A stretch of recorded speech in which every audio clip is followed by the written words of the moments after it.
Crazy Brian in Ukraine. I should explain I got the title from the organiser of a Ukrainian charity I'd volunteered for. He described me to another organiser as, Brian, he's crazy, but he's our crazy.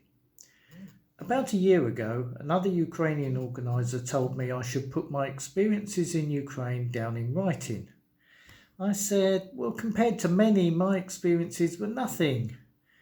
I was told to write anyway, that my story, with that of many others, will be part of the history of Ukraine.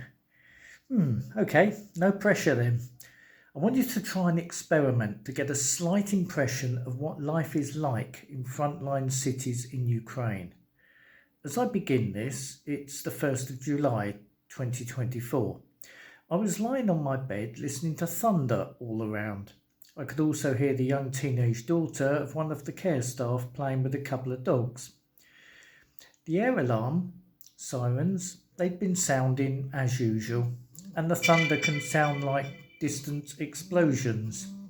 But a useful app on Telegram tells me thunder rattles, no panic. You may actually hear an air alarm siren going off now just to interrupt me. Okay, it's an automated English translation of the Ukrainian version of the app.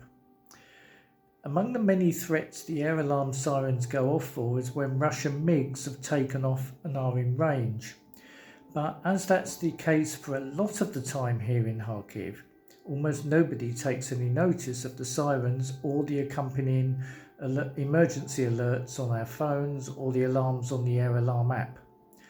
To know what it's like, search for Air Alarm Ukraine on Google Play or your app store. The instructions for the app and how to set it up are on the accompanying text. The main air alarm will display Air Alert. Immediately proceed to the nearest shelter.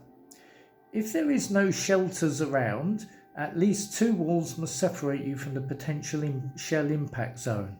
It will be accompanied by a siren sound, and if you have it set up in English, an actor's voice saying, "Attention, air raid alert, proceed to the nearest shelter, don't be careless, your overconfidence is your weakness." The all clear is accompanied by the same voice, "Attention, the air alert is over. May the force be with you."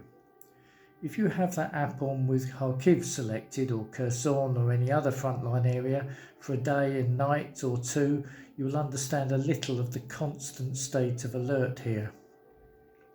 It's not unusual to hear loud explosions and then the warning siren afterwards, as we're only about 20 miles or less from the Russians. The sirens sound like World War II air raid sirens and may go off day and night. Unsurprisingly, most people carry on as normal during air raid alarms. The Telegram app I mentioned has the amusing message, "There is no danger to Kharkiv at the moment, but we do not ignore the air raid alert." Really? You could have fooled me. With the Air Alarm Ukraine app on for a frontline area, you will see that often alarms go on for hours. Then an all clear might sometimes only last a few minutes before the next alarm. As well as the app, loud sirens blare out everywhere, and phones put out an annoying emergency alarm tone. Now imagine, if you can, any time during an alarm and sometimes even during an all clear, there could be loud explosions. It might be a few miles away. It might hit your children's school, the hospital, your nearest bus stop, your place of work, your local shopping centre, your neighbour's house, or yours. If it didn't hit you, is your family safe? Are your friends?